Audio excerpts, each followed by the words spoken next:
Hi, everyone. Welcome. This is a recording of the April 2024 Age of the Queen call. We have a wonderful panel of 7 brilliant queens today and a great topic. The call goes about 90 minutes, so let's get started. I ran across this quote in the past several weeks, which I think captures the challenge of moving into a queen energy as a way of being and even identity. It's from Moha Kaf, a feminist Syrian-American poet, novelist, and professor. She does have a child. This is the quote: "All women speak two languages, the language of men and the language of silent suffering. Some women speak a third, the language of queens." I think it's a true statement, and one reason it resonated so much for me is because it points to something we need if we're going to change and the world is going to change. We need a place to go. Perhaps you could even call it a pathway. I think the queen we're talking about here today is about that new place or pathway that can open up as a result of moving through the childless grieving process. We do become different, and that can mean learning to speak a new language because the language of the patriarchy is a dead end. We need a new one. The queen makes space for new possibilities. Today, we will discuss our personal transformational journeys and what they have opened up for us. I'm joined by 6 amazing, knowledgeable women who have navigated the childless experience, the grieving, and the shifts that come from that experience, finding their own language for their lives. They are starting with Europe, our sponsor, Stephanie Phillips from the UK. She's the founder of numerous childless support groups and is renowned for creating World Childless Week. Stephanie is the winner of the 2023 BBC Together Award, and I'm deeply grateful for her support with this project. And from Ireland, someone who almost needs no introduction, Jodie Day, is rightfully considered the founder of the childless movement. She founded Gateway Women and is the author of Living the Life Unexpected: How to Find Hope, Meaning, and a Fulfilling Future Without Children. She's received numerous awards for her work, including the BBC's 100 Women in 2013 and the UK Digital Woman of the Year Award in 2021. Jodie wears many hats in the space of the female experience around childlessness, aging, and elderhood, and is currently developing her Gateway Elder Women project. Helen Louise Jones, one of our first queens, also based in the UK, as a singer and creator of Our Healing Voice, supporting CNBC women through singing and chanting. She is one of this year's People's Champions of World Childless Week. Helen wrote the beautiful song Calm After the Storm with contributions from childless voices as part of a doctoral research project. And another of our first queens from Gloucestershire in the UK, Sarah Bradley, an important World Childless Week contributor and supporter of childless women and couples through her Apricot Lane coaching practice and her special group program for single childless women, SIN and CH. Sarah Roberts, who got up early this morning from Australia to join us, is a World Childless Week ambassador for the Asia Pacific region and founder of the Empty Cradle, which supports CNBC women. She is a great grief counselor, teacher, creator, and community activist, and also a passionate advocate for rights, inclusion, cultural and social change, and just social policy for all people, especially those who are involuntarily childless. And from the US, Kay Kaufman from Portland, Oregon, is a writer and researcher who has written Do You Have Kids? Life When the Answer is No. She is fascinated by how those who don't have children craft their lives. She's been creative in crafting her own life outside motherhood, from life in the corporate world to sheep farming to author. She has developed considerable knowledge from more than a decade of research and hundreds of interviews with childless women of all ages. She's exceptionally knowledgeable about living as a childless person. And for those who don't know me, I'm Maria Hill. I've been a part of the Gateway Childless Collective for over a decade and host a group for sensitive women there. I'm the founder of Sensitive Evolution, Magic of Joy, and a World Childless Week ambassador also. You can get more information about our amazing panelists on the World Childless Week website, links to their websites, and all of the amazing projects they're working on, and I encourage you to do so.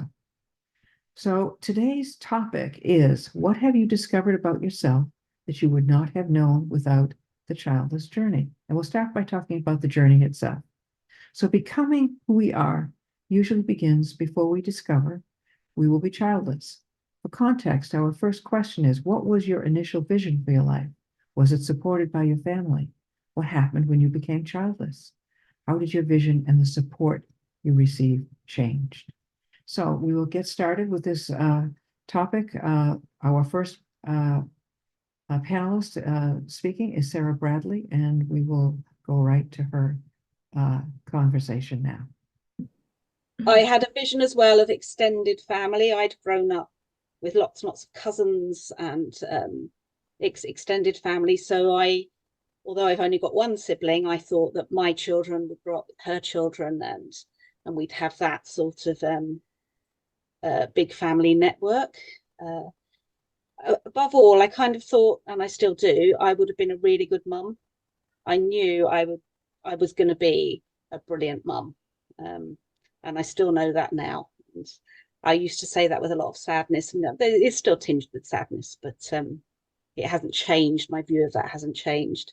In terms of support, I'm very close to my family, not in proximity, but in terms of a good relationship with them. What interested me in thinking about this is when I was going through my journey to childlessness. I'm childless by circumstance through marriage breakdown and bad timing and decisions that I perhaps would have made differently had I known. I can say almost for certain the support would have been there. I backed off from it. I withdrew from the support that I could have turned to. So my mum, my dad, my sister, my best friend, none of them really knew what was happening to me or what I was going through. And it took me a long time to understand that that was all linked in with shame and guilt, that I couldn't turn to the people who I knew loved me unconditionally to share with them my experience. And as a result, I think I ended up during that time with less authentic relationships. It wasn't that I fell out with anybody. I was still in touch with them, but I wasn't being my authentic self in any of the relationships I was in because I was holding this big awful thing that was happening to me. So that's where I'd go for starters. Wow. Mm. Well, it's good that you have such a loving family. Yeah, and still do. I'm very lucky. Yeah, you're very lucky. Mm. Anyone else? Hey, Kate. I'm happy to go. Thank you. Thanks so much for everyone for being here. And it's lovely to see all of you ladies here on the screen together. I sold my condo, my post-divorce condo, 3 months into COVID. And I mentioned that because I went through all of my stuff and became a renter for the first time in 30 years. But what I couldn't let go of were my boxes of journals. And so COVID was a very handy time to go read my journals. And what I learned from reading my journals, and I love the context question because I think it's very germane to how we organize our lives and how we live them, was that in fact, I was ambivalent. My original plan, my original vision for my life was I didn't know what I was going to do. And actually much of my life has unfolded in exactly that way. But as the eldest of 4 daughters, with 4 years between me and the next one, I did all kinds of care for my younger siblings and the neighborhood children. Excuse me, that is mine, and I'm not sure where it came from. And so it was very helpful to go back and discover after I'd gone through my 30s and 40s, which were my go-go years, and I was very ambitious. I decided, just like Sarah, I had some dear friend, I wanted to raise our kids together, and went through basically 5 years of infertility with all of the workups and stopped short of IVF. But what I didn't realize then, because I went through a significant, deeply and very alone grieving process, was that by discovering that my younger self, my 20s self, was ambivalent, it gave me a grounding in who I am today. And we'll circle back to that from the grieving lessons. But I consider myself a failure after stopping short of IVF. Mhm. And that failure set me up for what has unfolded during the remaining decades of my life that are very grounding and very meaningful in so many ways. So, Well, the subject of failure is a great one. We'll have to get into that. Yeah, because I know that one well myself. Who else would like to go next? I'll follow on from Kate. Okay. Um, I I don't have the benefit of all of those journals, and I have to say I'm quite envious. I just have a few, and when I've looked into them, I'm like, wow, I was so me and I was so not me. It's kind of they are quite extraordinary windows. But I grew up in a very unhappy, very violent, unsafe home, and I'm the unmothered daughter of an unmothered daughter. So I had no desire to become a mother because I couldn't see that there was anything about it that was desirable. And I really, my mission when I was a kid was to survive and get out of this family. That was kind of almost the whole context. And the only thing I really wanted was to be a writer, except the only writing I knew of was my mum used to read Cosmopolitan magazine. My mum was a really young mum. Oh, you froze, Jody. Magazines when I was little, There you and go. I wanted to grow up and be the editor. Okay. I wanted to grow up and I wanted to be the editor of Cosmopolitan. That was my, so, but then, I wanted to be a novelist, and it's interesting because if you think about it, Cosmopolitan, whatever whatever its failings, is a magazine about empowerment, about female empowerment. So Yeah. probably why my mum was reading it, and it certainly had a big impact on me as a young girl. So I don't think I ever got any support for my vision. Everyone in my family was busy surviving, and yeah, so that's me. So my childlessness was, I think it was chosen at first, and then and then it changed over time. In my my 30s, I really wanted children, but up until that point, had I known the term child free existed, I probably would have claimed it. And then when I tried to conceive, I wasn't able to, and that was my 30s. Yeah. Thank you.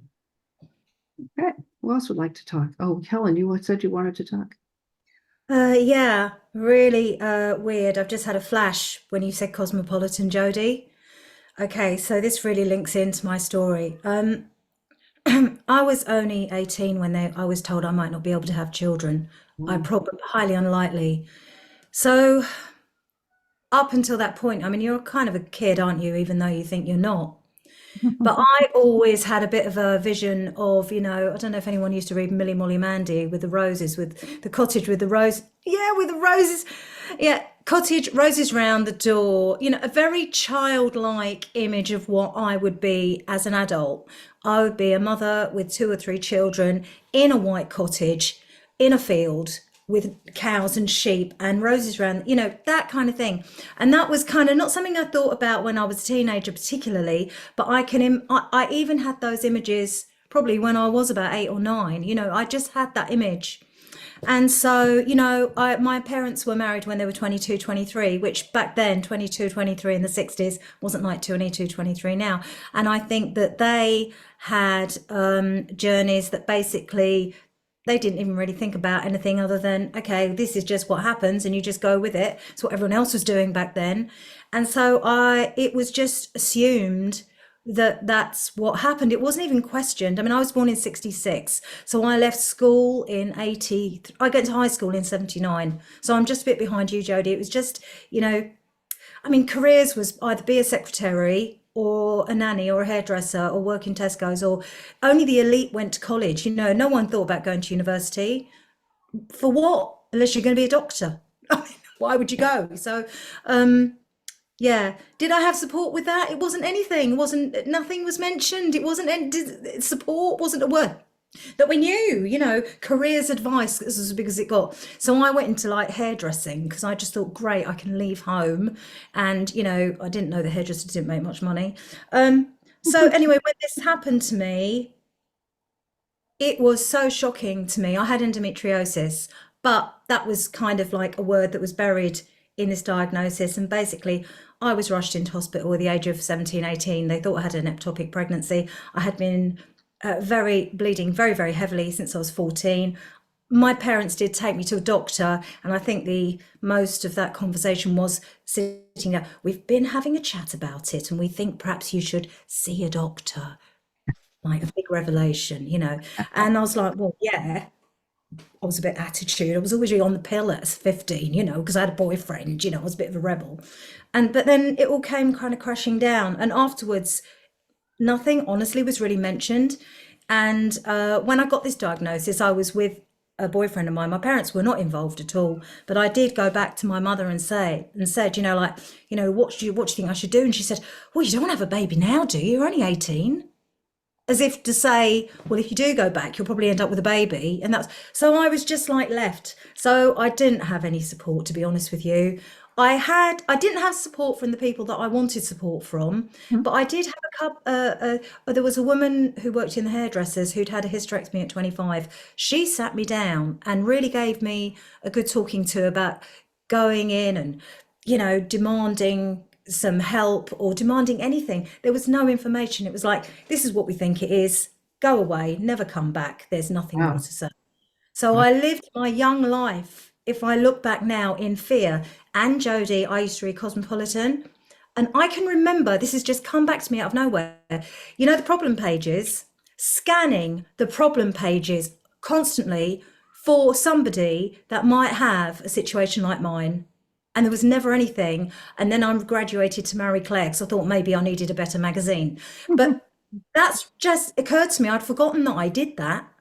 And I was consciously looking for something, but no, not Yeah, really. I think for There a lot wasn't of people. anything. Yeah, there really wasn't a lot of support out there, at least. There wasn't any support at You kind all. of grabbed at straws looking for something that might help bolster you up. Yeah. And you know, when you're 18, well, you're not married, you're not engaged. What are you doing trying to have a baby?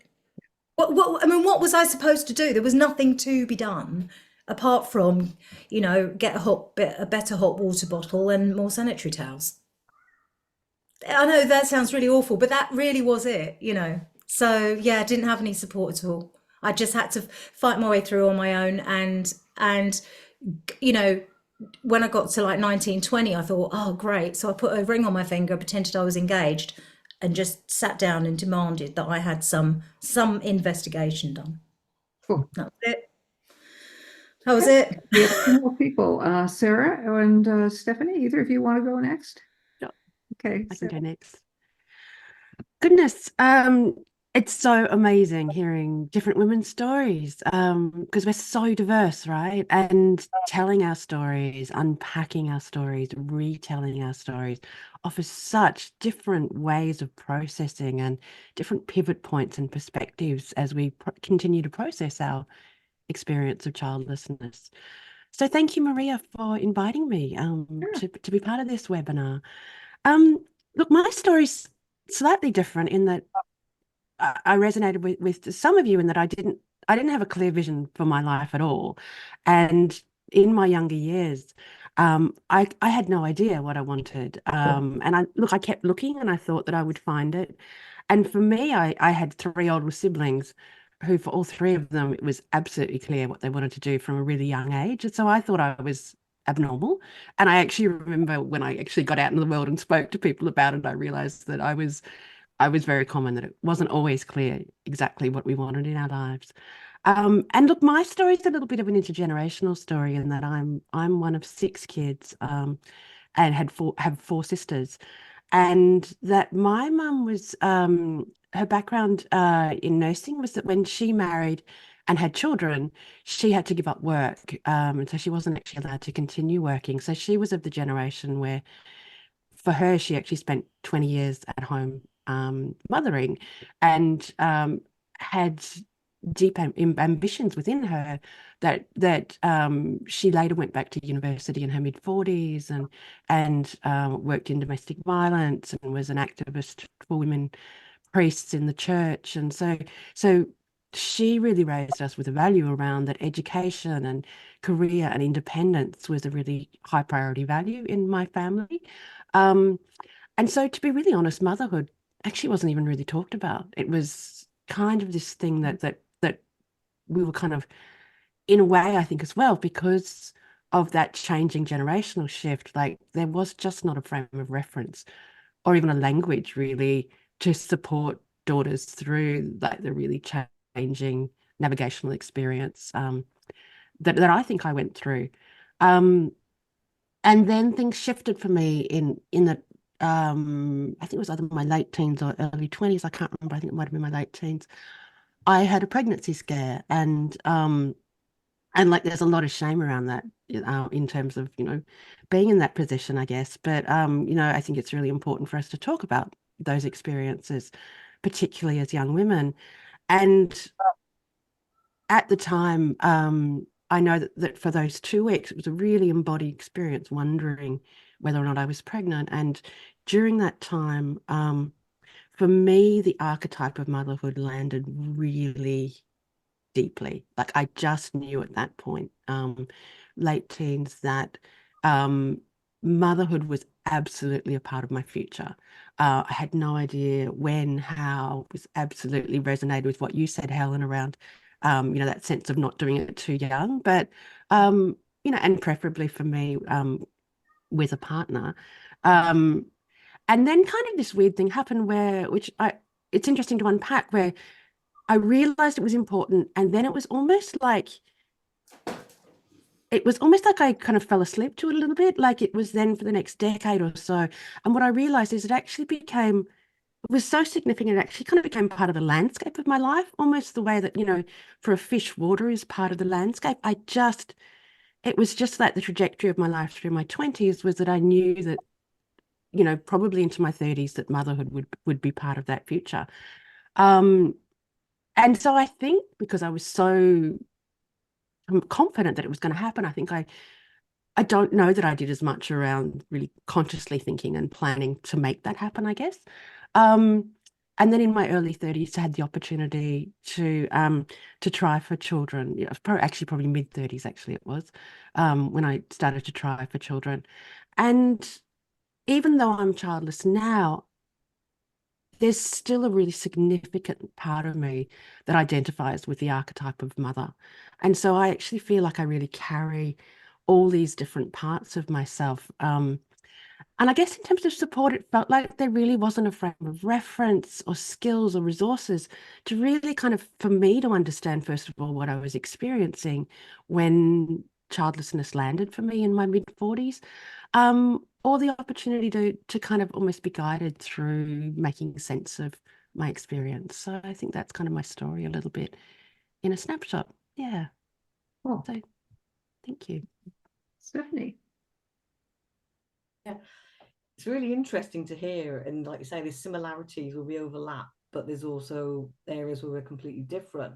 Mm-hmm. I assumed I was very much an idealist when I was young, that I would meet the man, move in with him, or buy the house, get married, have the boy, have the girl, and be the stay-at-home mum who did the gardening and did the planting with the kids and saw the plant grow as they grew, or is in the kitchen baking the cakes and making a mess and flour. So it's very much like that's what I visualized.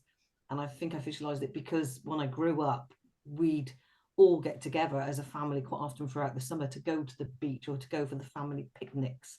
I'd see my cousins on a regular basis, and it was like that's what I knew, that's where I was comfortable, that's where I was happy. So it was just a natural thing for me that was where my life and the direction everything I wanted would go.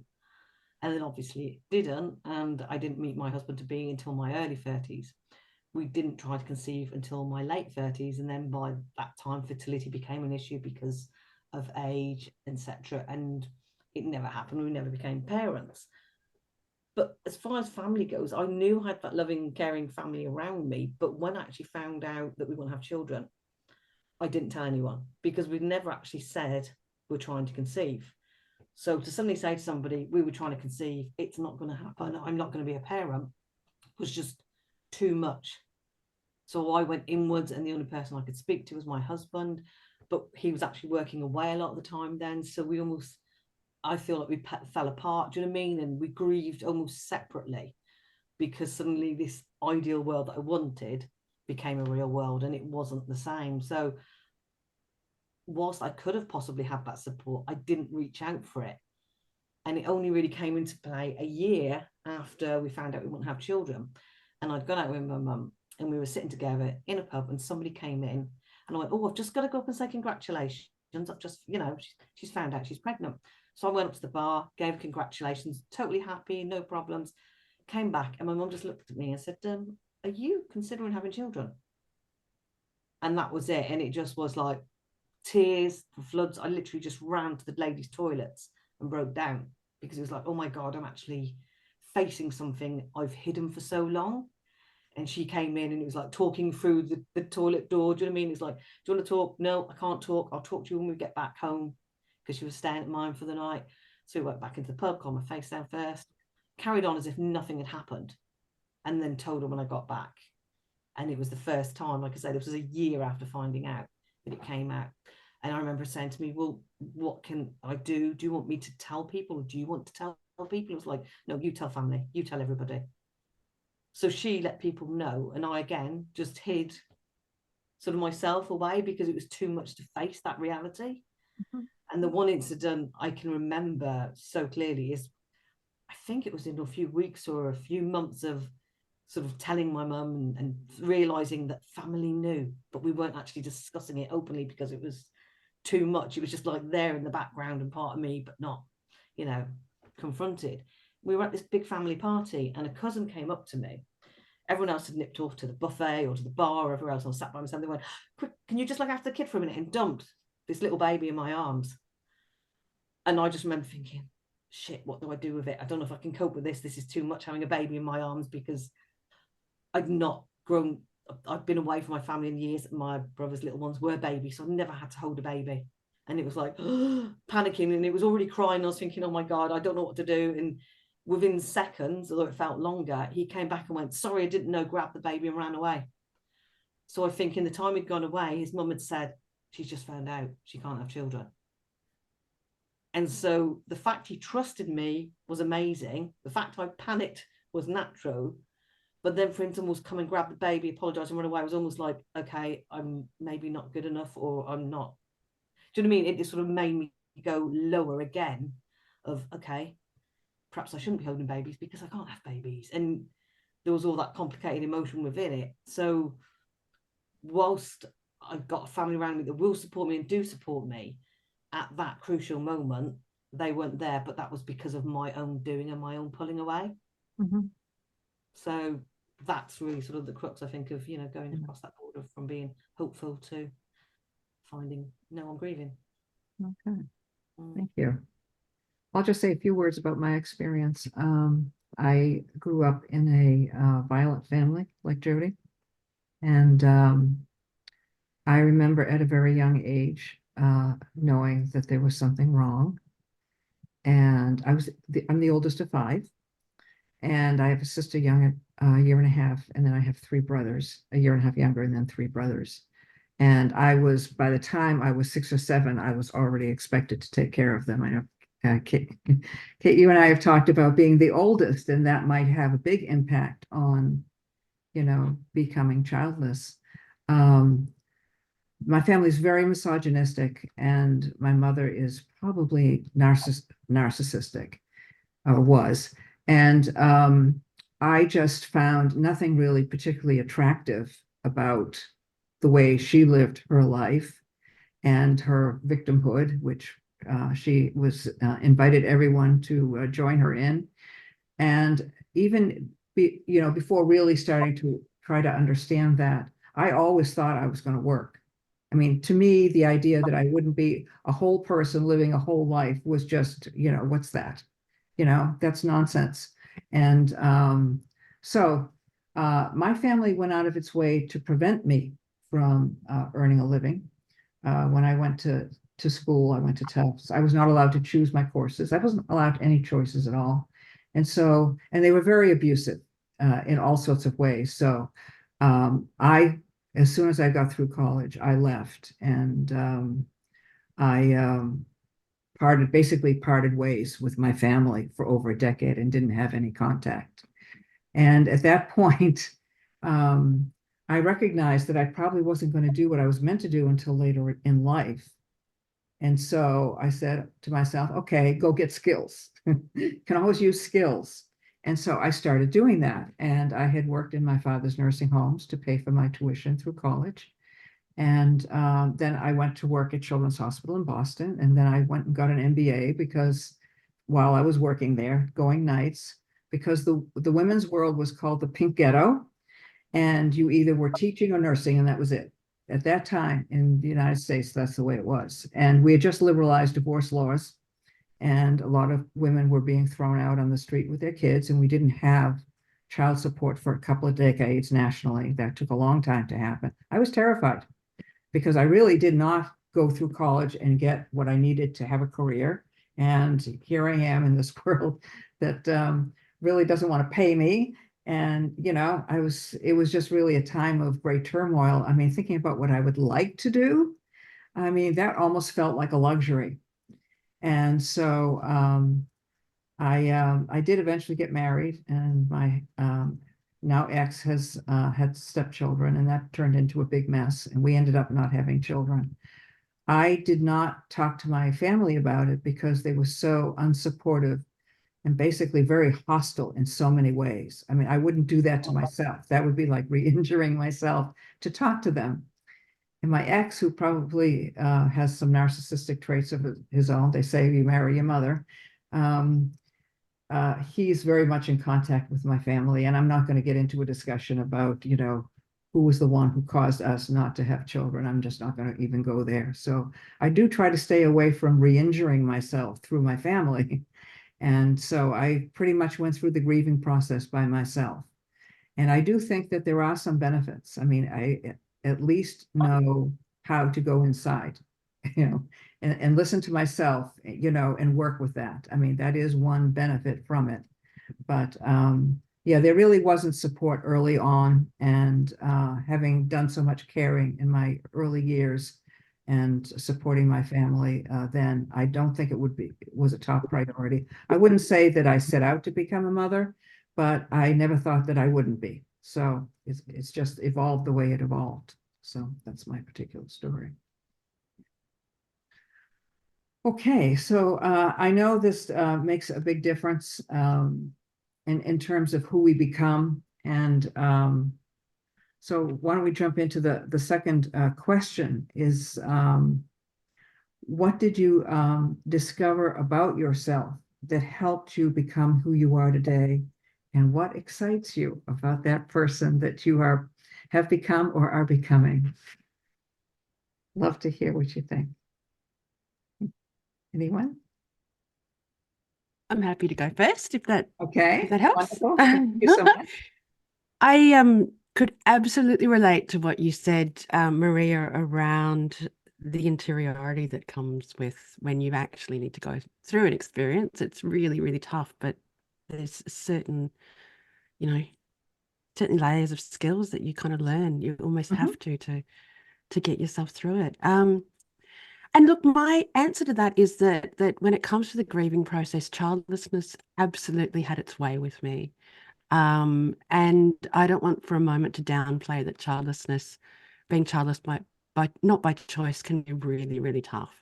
And, I personally would love it to have been a choice. I'm surrounded by many child-free women in my life, always throughout all my years. I've known a lot of child-free women, and for me, there was such a sense of isolation because I really was the only person I knew during the years when I had a decade when I was trying to conceive, and we conceived and lost 12 little ones. And that whole experience, and then the next decade, it's coming up to 20 years since the beginning of that journey.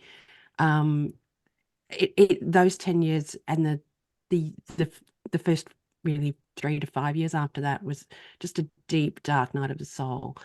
And I guess the other side I would add to that then, that I guess in my experience, that childlessness, the way I kind of think about it is that childlessness is kind of also in its own subtle way an invitation to wholeness.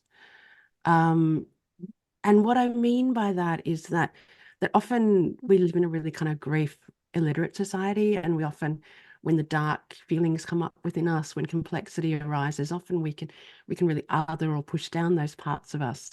And so for me, the way of kind of navigating through that was actually to kind of look at, these are all different parts of me, and how do I, sit at the table and invite myself to be in conversation with all of those parts. And what that allowed me to do is actually to expand my sense of self beyond, like I said, the archetype for me was so solid and so strong. It actually provided almost a bridge for me into a sense of more expanded sense of self, and then really pulling apart what what was part of the experience itself of not being able to have children and my own deep sense of loss around that. What was part of what was the social context and construction of that, and finally, I think what did I bring to the experience of childlessness as well, and it lands in so many different ways for each of us. And one of the things that I brought was there's some quite deep childhood wounds around attachment trauma. Um, and to be really honest, I actually had no idea how much I had been living my life from such a deep place of unworthiness. I kind of knew I had low self-esteem, but the healing process from childlessness really allowed me to learn to embody and to kind of live from a place of worthiness. And I don't just mean that in the sense of knowing in my head or even in my heart, but to really upgrade my nervous system and my body so that I actually physically embodied a sense of worthiness in my life.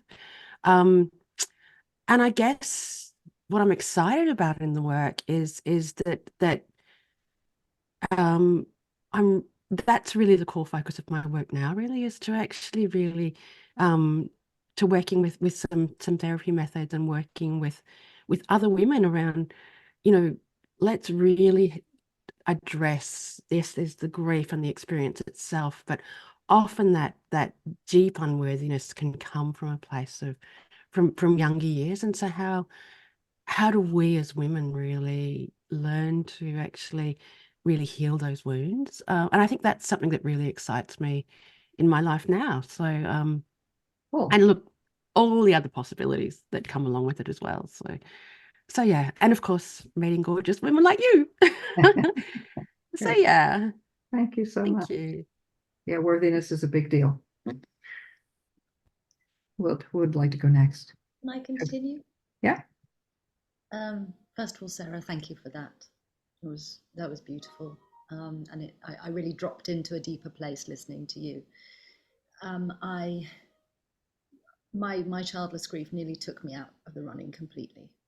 I think it activated so many ungrieved losses, and so many wounds from my childhood and probably ancestrally. I think I come from a long line of patriarchally wounded women, and in a way, I'm the first one who's managed to break free to some extent. I think that little girl reading Cosmopolitan wanted to break free. I never expected that it would be childlessness that would be the door. Because I think when I realized I definitely, I was like my mid-40s when I finally kind of like, no, this definitely isn't happening. I started to see also that my journey to motherhood was also a quest to fit in, a quest to be part of the club, a quest to join the normals, as I think of them. And I've been longing to belong for so long, and I'd never felt I belonged. I didn't feel I belonged in my family. Even just a little thing like I grew really tall, really young. I was always like a foot taller than everyone else my age. I mean, even the boys didn't catch up till they were about 17. I didn't realize it because my mum was, very occupied with her own unhappiness. But I was like a gifted child. But I was in a family where there was no education and no space for me to flourish. So there was always this sense of being out of step with other people in so many different ways. And yeah, I think I saw motherhood as the door to sort of joining society, becoming acceptable in some way, and I think most of all becoming acceptable to myself. And also, I think I had a fantasy, which I think a lot of us do, that somehow my woundedness was going to be healed through mothering my children the way I hadn't been mothered, and that I was going to have this perfect family. Although, as part of my healing, I started to really question that. So, I don't come from a perfect family, and I don't know any perfect families, so I'm not quite sure how I thought I was going to create one. And I don't think, maybe there aren't any, But this was so this. And I think my childless grief activated all of that. And I was single and childless, and I was broke, and I was perimenopausal, and I didn't know it. And I mean, everything just, I'd lost my home, my husband, my income, my business, my career, my health. It was like, I have to say, the clusterfuck of midlife for me was like, I think I'm quite a strong person. So maybe it took like a really, really strong combination of things going wrong simultaneously to kind of crack me open. And that's what my childless grief did, is it cracked me open. And although that felt and nearly was unsurvivable, the amount of psychic pain and othering and losing all my friends, as well, it broke me open to an expanded sense of empathy for the world and for myself and for other people. It allowed me to participate in the wound of being human in a way that transformed me, helped me to discover through meeting Maria that I'm a highly sensitive person, as well as many other differences that I now carry proudly, various bits of neurodivergence, and of which HSP is or isn't, people can't decide. I like who I am today. I'm proud of who I am today. And I'm proud of every childless woman. And also, I think I'm just proud of every woman in this world. Mothers, non-mothers, childless, child-free. It's a hard place to be. I think humaning is hard, actually. Yeah. So it's transformed me at a cellular level, my childless grief. And I will always be grateful for that. And if there'd been an easier way to do it, that would have been great. But I think for me, there wasn't. I think the universe was like, she's a tough nut to crack. We're going to throw everything at her. So, yeah, thank you. Yeah, being proud of ourselves is not something we get a lot of in this world, particularly if we're women. That gets squashed, and that's very young. Anyone else would like to share something? Okay, Stephanie. I've got to reflect back on what Sarah said about work, because that is obviously something that comes up time and time and time again through World Childless Week. Do you know what I mean? That at the beginning, I was shouting out to people, you are worthy, I'm worthy, we are worthy. And I didn't believe it for myself for several years. And it took talking about it and hearing it from other people and circulating those words within our community that slowly but surely it chipped away at me and said, actually, I think I might be a bit worthy, to the point now where I can shout it out to everybody and say, you're worthy. You might not see it, might not hear it, you might not believe it, but you are. So I think worth is just such a word that we all struggle with, because we almost, like you say, through prenatalism, we see worth as being the person who can have the children and do the family that they've dreamt of and they wanted, they envisioned. So it's so hard. But I found that it's saying, like, what did you discover about yourself? But I don't think I discovered myself, or I wouldn't have discovered myself, had it not been for our community. And almost reflecting on what other people were going through and thinking, actually, I can relate to it. I understand that. And because we don't realize quite often that we're actually grieving. We don't see that pain as being reflected in the world, so we can't understand why we feel it ourselves. But having the community saying to you at some point, go, yeah, I get that, I understand that, it made me sort of see that who I was and what I was going through was completely normal. So I started to question who I was in a positive way rather than a negative way, and actually see those little areas in my life that were good, and I didn't have to complete myself with a child. It wasn't what life was completely about. It was about me as an individual and what I did and how I reflect on the world and with the friends and family around me, and what I can do in small gestures helps to create my worth, as in giving a compliment to a stranger and seeing them smile.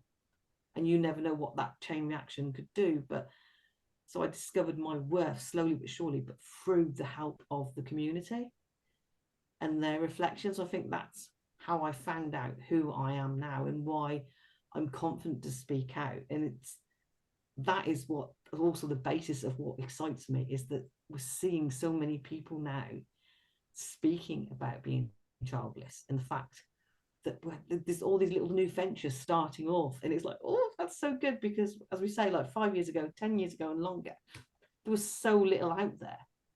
But now it feels like there's a doorway opening because so many more of us are speaking out. And every time we see something, it's like, okay, I might not even like that book, I might not want to read that book, but somebody will, and they're going to love it, and it's going to help them realize that they have got worth and the value, and that we're here for each other, and we can change who we are to become not the person we dreamt of, not the person before we started having those dreams, but the person we are now and in the present. And being confident, just say, yeah, I'm childless. Child's not by choice. I'm a non-mum. I'm child-free after infertility. Whatever it is that we want to call ourselves, we can do it without restrictions, without somebody going, no, you're not. It's like, I am. I'll tell you who I am. You don't tell me who I am, and I will talk about it and defend myself, because I'm an amazing person. I'm so worthy of you hearing my voice. Do you know what I mean? And that's what excites me, is our community and how it is just expanding daily into something that's full of positivity and not the sadness, which I think we envision it's going to be, because we sort of go in with our grief and think it's sad, everybody's crying, and we have the anger and the bitterness and everything else. But we do transform, whether it takes days, weeks, months, years, forever, but we do transform. And that transformation, like you say, is just, yeah, that excites me, seeing it within other people and seeing it within myself. So, yeah. So you don't have to apologize. Yeah, that's it. No need to apologize, is there? Life turned out the way it did. Yeah. Yeah, and I'm dealing with it. Good for you. Might go next. Okay. Okay. I'll go if you like. All right.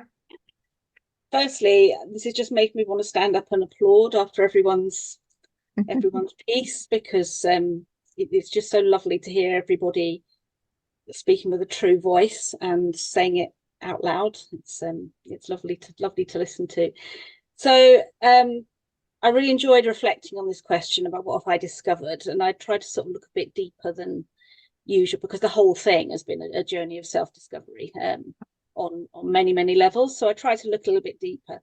I think what I've learned is that I've stopped using the word I survived, because it's so much more than that, that I ended up marching on through it. And because life was still going on, life didn't stop. I was still teaching in very difficult circumstances. I was still socializing and buying a house and looking after my cats and doing all those normal life things.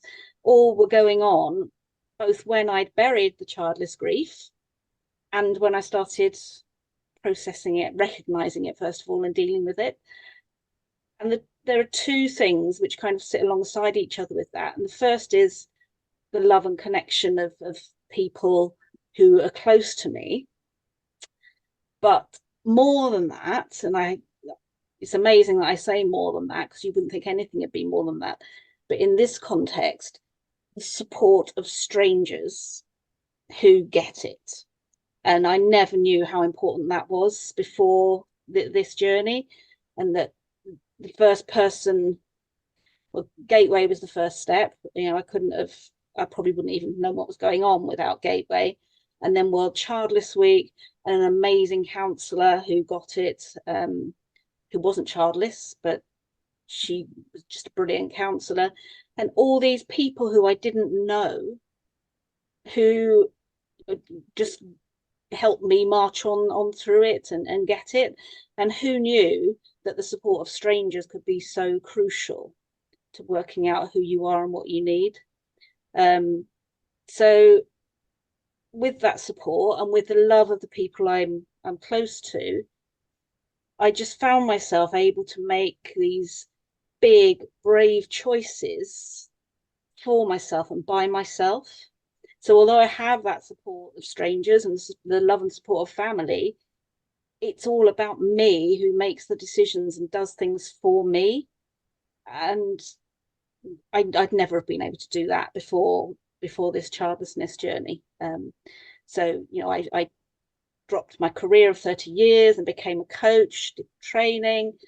I make every decision about my own life, and the fact that I'm single and childlessness has become a big part of who I am. So once I'd got through the childless shame and grief and anger and sadness, I then almost did the same thing with being single. There are lots and lots of similarities between the two, which I won't go into now, because if I get on that soapbox, you'll never stop me. But owning that singleness as well as the childlessness, and in the last couple of years, putting those two things together into what I call cinch. I am a cinch woman. I'm single and childless, and that's absolutely okay. In fact, it's more than okay. I love the freedom to choose and to make decisions for myself and do what I want to do, so long as that's backed up by the support of strangers who get it and the love of the people that I need close to me. And I think the other thing that I've discovered as well is that, and this probably came from the understanding of strangers, is that in my 50s, I can make new friends and discover new communities in real life as well. So I started, I think we, and correct me if I'm wrong, but I had friends when I was younger through education. I kept my close friends all the way through, but that phase where everybody is a mum friend or a school gate friend or a nursery friend, I completely missed that, obviously. And I think I'm kind of doing that now in the community directly where I live. I'm doing things and joining groups and finding new people. I've started bell ringing, for goodness sake. I mean, what's that all about? But it's fabulous. And we ring bells for an hour and then drink wine and gossip. You know, I'd never have been able to do that. I wouldn't do it if I was partnered. I wouldn't do it if I had kids, probably. So that's one of the things that excites me, is this realization that I'm still developing new relationships. And my other big excitement is that I am an advocate now, in a big way. And the fact that I was broken and I went to this community of Gateway and World Childless Week and found people who are advocates, who knew that a few years later I would be an advocate and I would be the one being the stranger who supports others and gets up and shouts out about it's more than okay to be single and childless. So if I sound excited, it's because I am. I seem to be permanently excited these days. It's great. Who would like to go next? Kate, do you want to go? I'm happy to go unless you want to go home. You go. Okay, go ahead, Kate. Okay, I'll do it. Had you known me in my 30s and 40s, you would have seen this exterior superwoman who could do everything, didn't need anybody's help. No one knew what was going on, and I had it all under control. And until that moment that I actually connected with that authentic center of profound vulnerability, I was on my own. I was shaky. I was falling apart bit by bit by bit. And the grieving process to me took me all the way down to bedrock.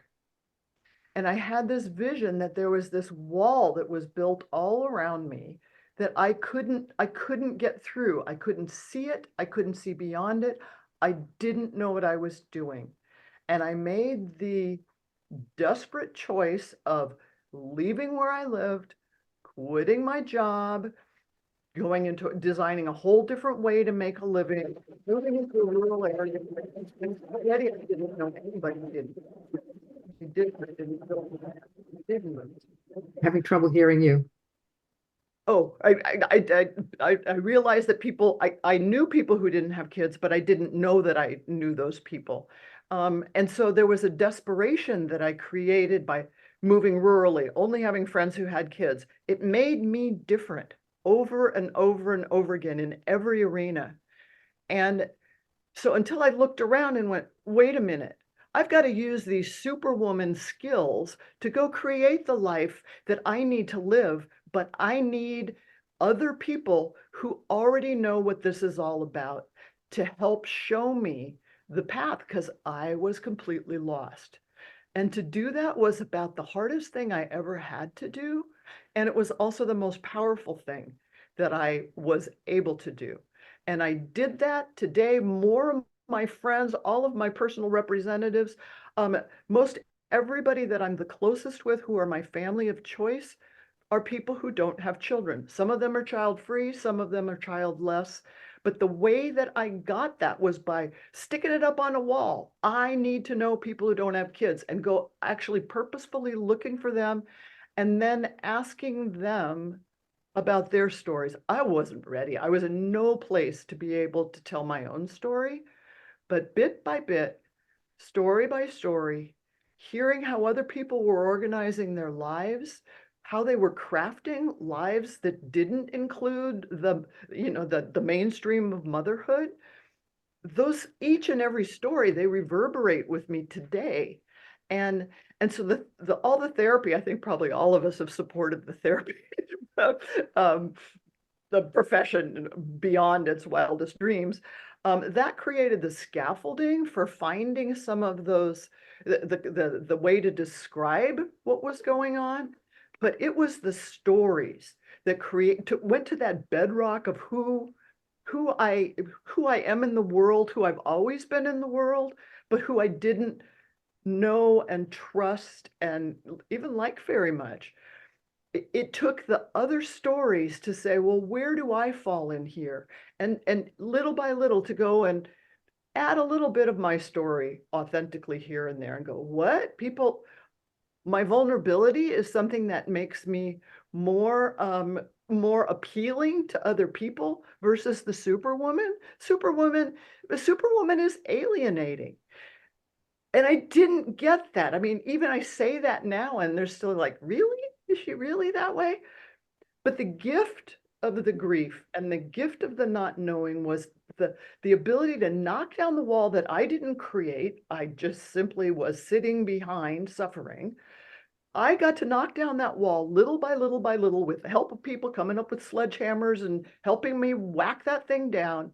And then through such hard work, putting it back together in ways that made sense, maybe not to anybody else in my life, but it made sense to me. And so I sit here today feeling totally I'm an integrated person who occupies her space in the world. And there's this concept of being an audacious elder that is becoming more and more powerful to me. I mean, bring it on. Talk to me about how someone needs mother hugs. And like, I'm going to talk to you about that. That's cool that you feel that way, but non-mother hugs are also powerful. And you better figure out how to include us on this. I'm audacious, I'm frank, I am loving, I am kind, I have a huge place in this world, and I am held up by so many people, many of whom are sitting on this screen right now, and so many people who have opened their hearts to me so that I can build a heart that's strong enough and superwoman enough to be vulnerable and real for the rest of my days. That's my legacy. That's all I got. That's all you got, huh? That's a lot. Thank you. Helen, Okay, that was really amazing. it was amazing. Yes, it is. Okay, I've kind of hung back. Can you hear me all right? Yes. I've kind of hung back to the end because this is really big. It's kind of big for me. Well, it's big for everyone. When you find, I'm going to just say this for the benefit of women out there who find out really young that they might not be a mother, because I don't think this is something that is talked about. I'm planning actually on trying to do an interview with a friend of mine who also found out very young, because it is not an area that is spoken about, because, you know, it doesn't happen to as many. Finding out, Jodie, when you did your piece for the university, you spoke about anticipatory grief. And I was so glad that you said that, because it made me realize, yes, when you think you might not be a mum at 18, you can't say, well, I'm childless at 18. You can't, because you might be, but it's very unlikely. So what you've actually got is anticipatory grief. So I lived with anticipatory grief for nearly 30 years before I came to Gateway Women. That is all of my adult life. I now know at the age of 57, it affected my emotional, my mental development as an adult. I didn't have the benefit of being the person I would have been in my 20s had that not happened to me.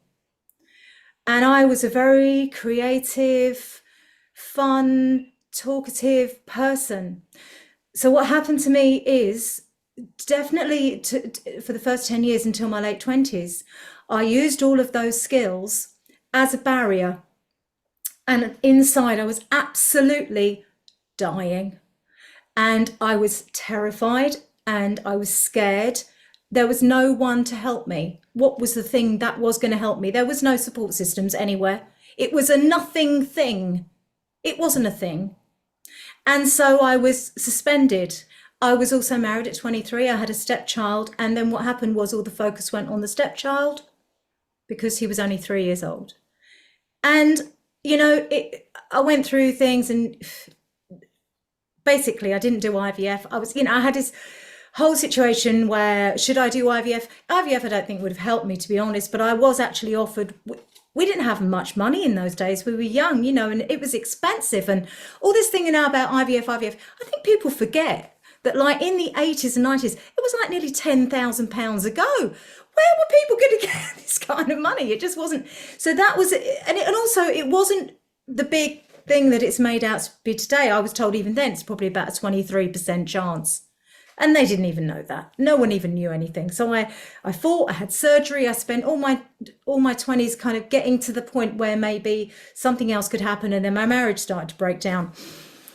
I'm going to talk about how I kind of got through to when I got to being in Gateway. Because when I got to being in Gateway, I just kind of thought, oh, thank God I can relax, But really from my late 20s up until when I was, how old was I in 2000? 47. Well, this is quite a long time. I suddenly thought to myself, I cannot live this life in the mainstream society anymore. I didn't know how to think of it as out of mainstream motherhood, but I thought, I can't spend my life doing a 9-to-5 job, going to the supermarket on a Saturday and cleaning the house, and then having the family over on a Sunday. I just can't do it. I tried to do it for 10 years. I just thought, I have got to get out of that. And I thought, what can I do that's going to give me pleasure? And all through my 20s, even though people that did know me and knew that I was going to have a problem, they used to, and you know what it's like when you're in your 20s, people are always saying to you things like, so what do you want to do with your life? What do you want to do? Because they're talking about work. Honestly, I couldn't get excited about anything. I didn't want to do, I felt like saying, I don't care about that. I just want to have a baby. I don't care about any of that. So I couldn't focus on anything career-wise at all. But the only thing that I thought, actually, I would quite like to, because I like singing on karaoke, and I thought I'm just going to get some singing lessons, to be honest, as an escape, anything. Because when I was singing, it was the only time that I wasn't thinking about the pain I was in and what I wanted. It's the only thing that I could do that stopped me thinking, because my brain and my whole body was engaged and I was doing something pleasurable. So really, I started doing that as a kind of it was a survival mechanism for me. And then I was quite good at it, and it went on and on and on. And what I would just say, it changed my life, and it took me places I never knew it was going to take me. But I originally started doing it really for me. I didn't do it because I wanted to be on Search for a Star. I didn't do that. It wasn't for that at all for me. And as time went on, I really immersed myself. At the same time, I was getting into astrology, getting into religion, spiritual stuff. I was looking for answers. I was just looking for relief, basically. I was looking for some kind of emotional and mental relief, because I thought I was just going to go crazy. It saved me. I was hanging on by my fingernails onto a cliff face for a lot of those years. And when I finally got to a stage where I heard Jodie and I got into Gateway, I was like, thank God, because I didn't think, I was 43 then, I didn't think I was going to make it much past 53. I really didn't. And I'd already had a friend of mine who had committed suicide at a young age, and she hadn't had children. She had a lot of. I thought this is like, listening to an interview with Jessica Hepburn recently, it's also a mental health issue. So I would just like to say to anyone who's young, who sees when you're at 20 years old, it's a long way to 45. You're like, I can't do it. I don't know what that is. It's an abyss. You need something. You need something that makes you feel alive inside. Something that reconnects you to yourself on a physical and emotional level. And it is very hard. So for me, I think when you're feeling a lot on your own, you just need to find your therapy. So for me, it's singing. For someone else, it might be running. For someone else, it might be something creative. But you need to have something for you, for yourself, for that. And of course, and the thing is, just hang on to that and go more and more into it, because you don't know we never know where anything's going to take us. But more than anything, and I was out today with two women that I've met in the childless community. And I said, I'm going on this tonight. And we were sat there talking about it. What are you going to say? What are you going to say? And I'm like, I don't know. I've got so much to say. I'll just have to see what comes out. But we realised that what it is gaining perspective and a distance from your situation. And then there's the other side of it is really finding who you are. And doing whatever it takes to find who you are, whether that's going out into the world, whether that's diving deep into something. Not having children or thinking you won't have children, it gives you an opportunity to really focus on something else. I really think there's a danger of women who feel, how am I going to get through the next 20 years? Because there are women out there in their 30s now who are thinking, I don't even know, how am I going to get to 40? How am I going to get, have faith. You will come through this. You will. And when the hormones leave the building, I think it did me a bit of a favor. It did help me. It really did. Because we are programmed, the majority of us. I mean, obviously there's women that have, issues, hormonal issues, in terms of, if they're not born with the right hormones to, procreate. But we are programmed to be mothers. We are. And I always thought I'd be a great mum. And I'm very maternal now. I'm doing Airbnb in my flat. I've got these young girls coming in. I'm clucking away, I mean, there's lots of ways to do these things. But ultimately, we have to find out there's lots of things in life to do. No, we don't want to do any of them when we want a baby. But when I look back now over the last 20 years of my life, and I found all my old Facebook pictures the other day in albums on Facebook that I've forgotten even were there. I look back now and I think, yeah, a lot of this stuff was hard. But I sang, I made music, I traveled, I lived abroad in Asia. I look at myself now and I think I'm proud of all that. I'm really proud of what I've done. You've done a lot. I've done a lot, but I had to because I was young. Do you know what I mean? You had to make your way. Yeah, absolutely.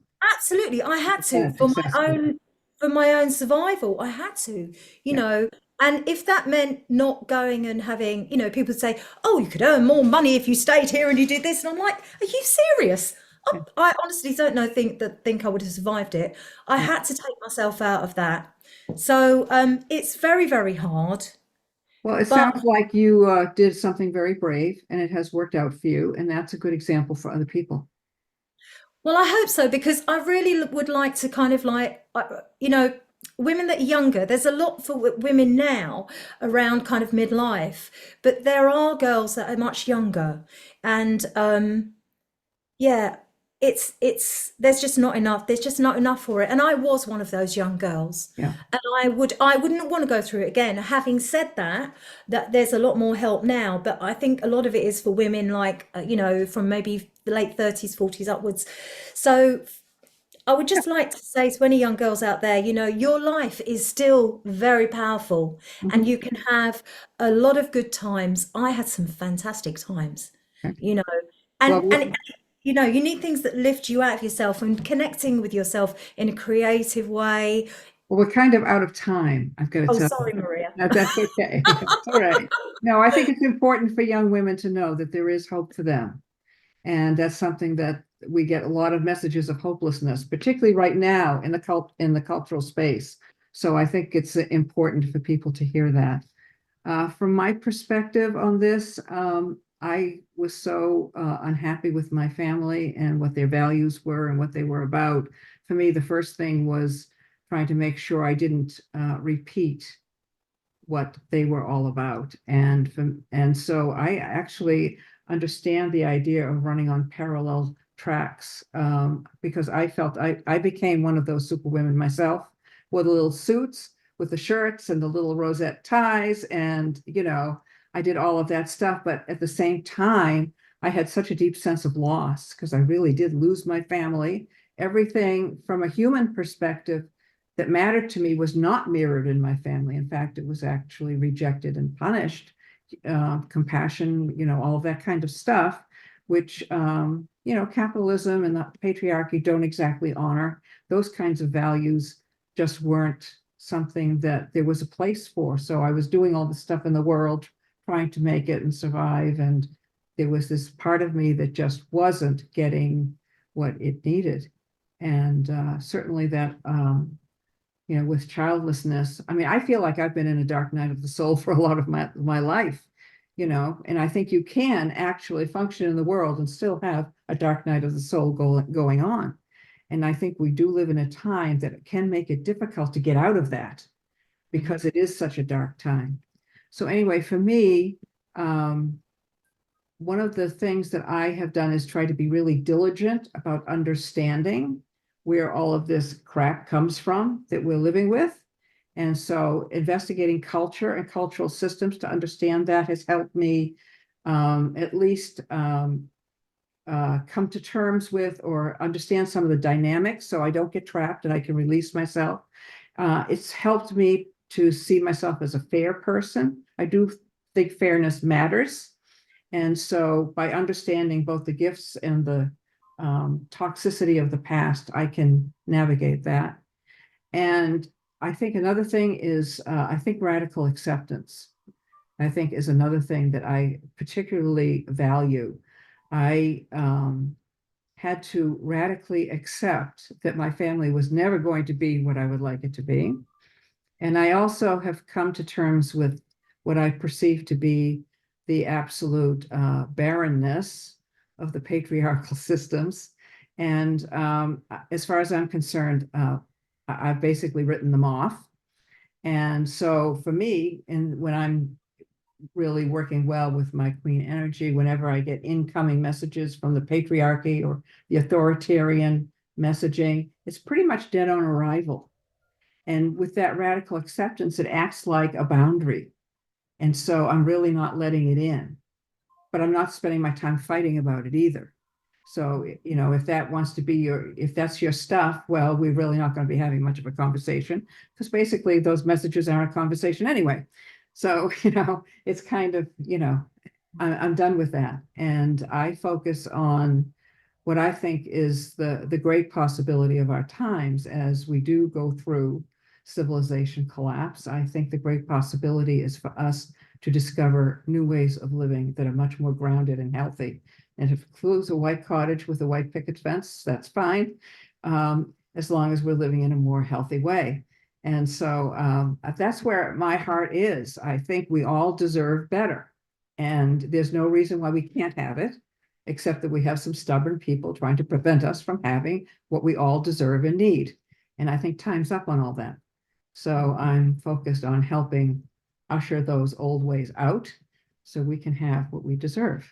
And we all know that we deserve better. And so it's really hard to feel worthy in a world that discounts the value of our humanness, our humanity, and all of our gifts. We get discounted way too much. Capitalism treats us all like products, which we're not.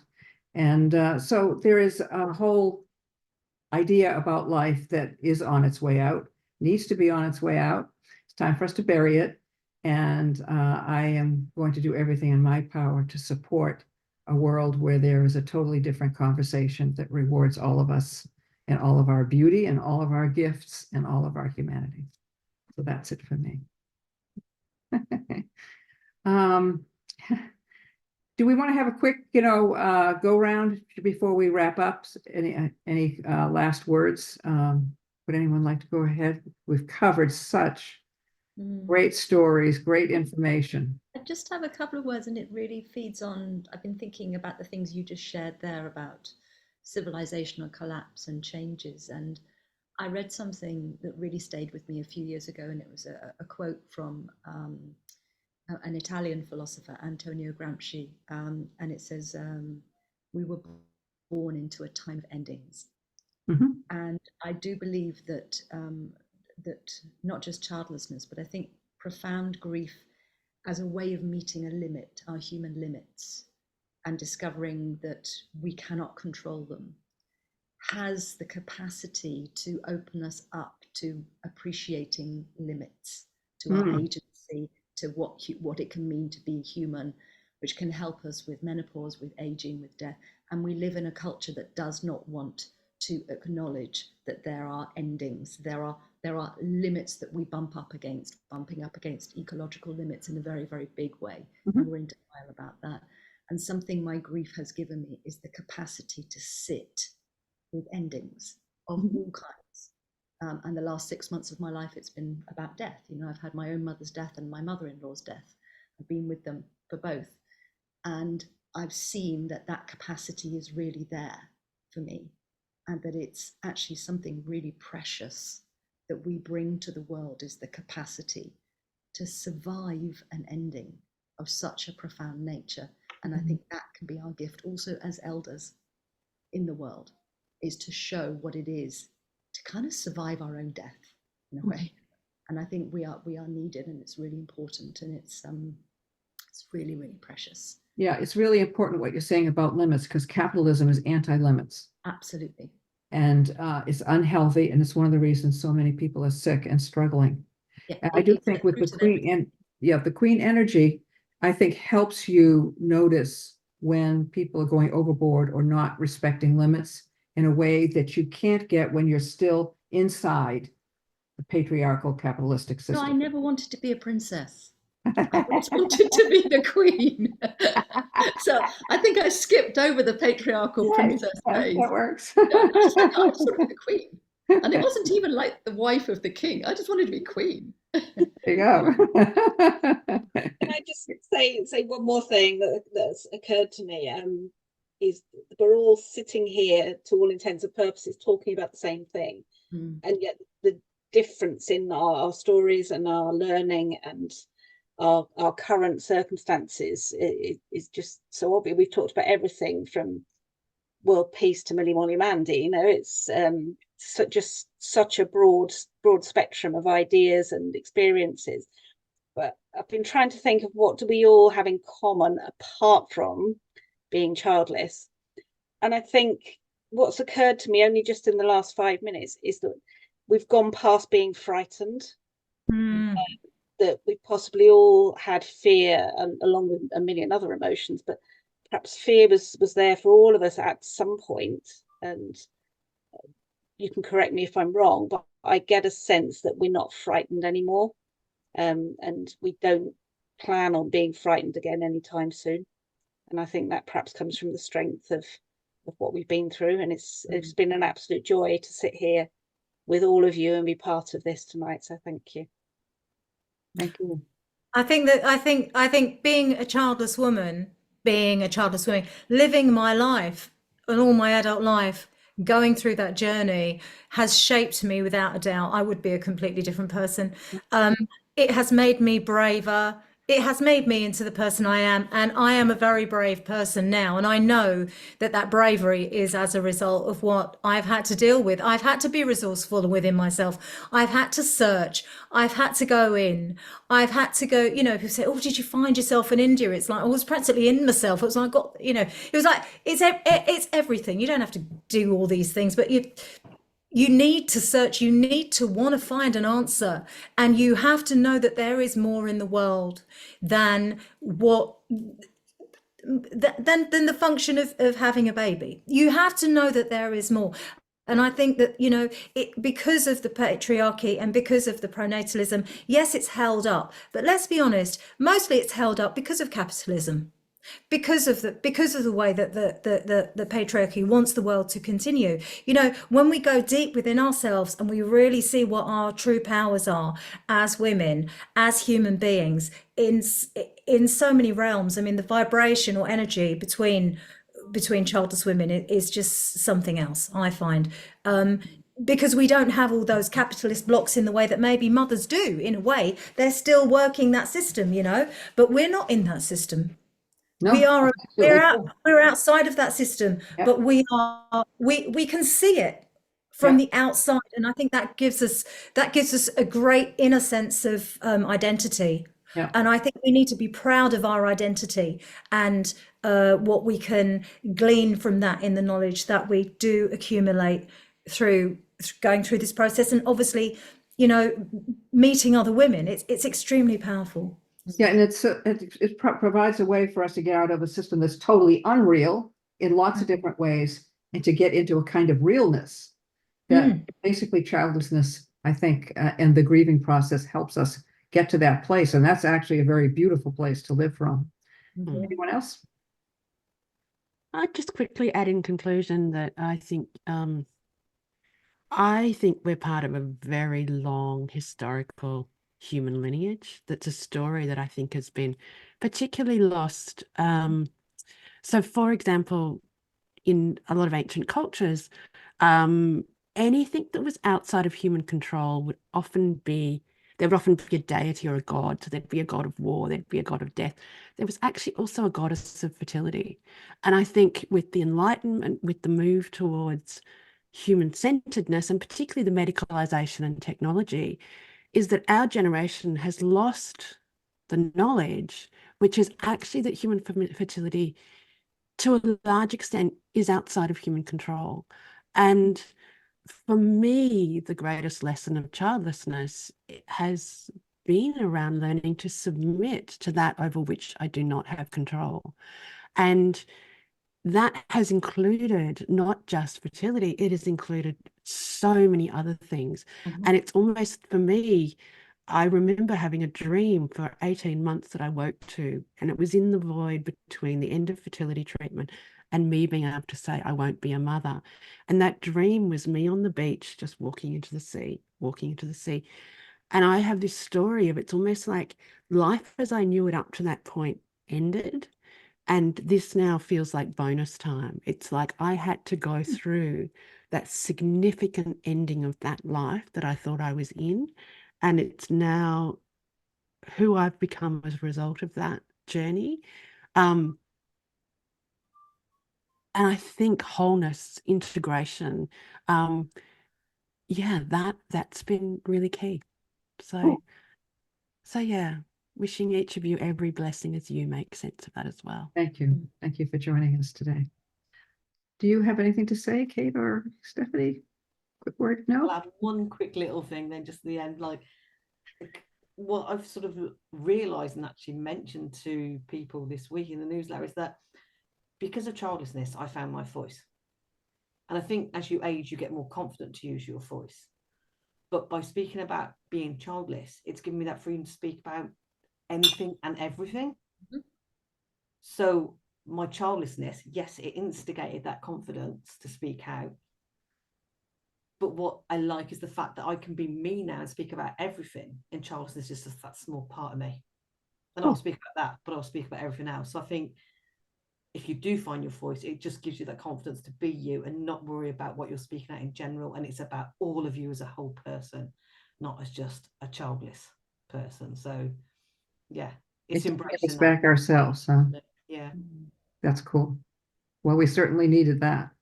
All right. Well, we really do have to wrap up. We went way over. So our next discussion's on July 20th. Our topic will be, what does it mean to live your own story? And what does that story look like for a mature queen?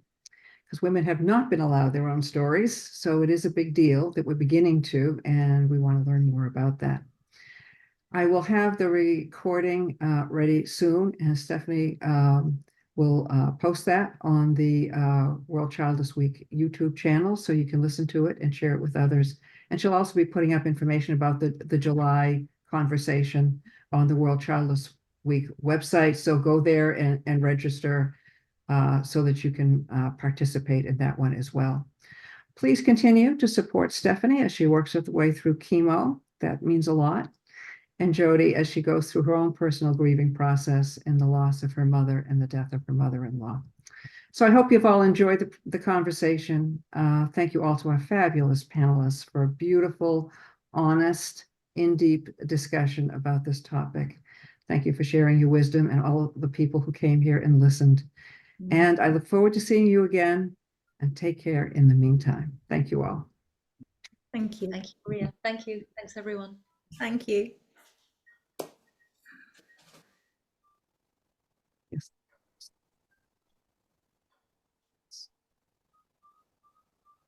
Where do I turn it off? Down the bottom is usually the cancel and stop the recording.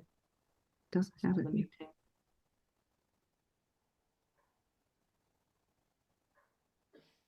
Huh. And, oh, okay, end the webinar for all. All right.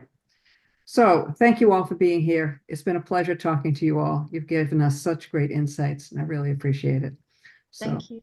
thank you. Bye-bye. Thank That was great fun, Maria. Thank you, you. Dragon Queen. This is very That looks I was great. thinking- You've got like Oh, that was wings. I amazing. know, isn't it amazing? Yeah. Yeah. I've got a whole Game of Thrones thing going on. I'm loving it. Take care, everyone. Bye, Bye-bye. darling. Bye. Lovely to see you all, ladies.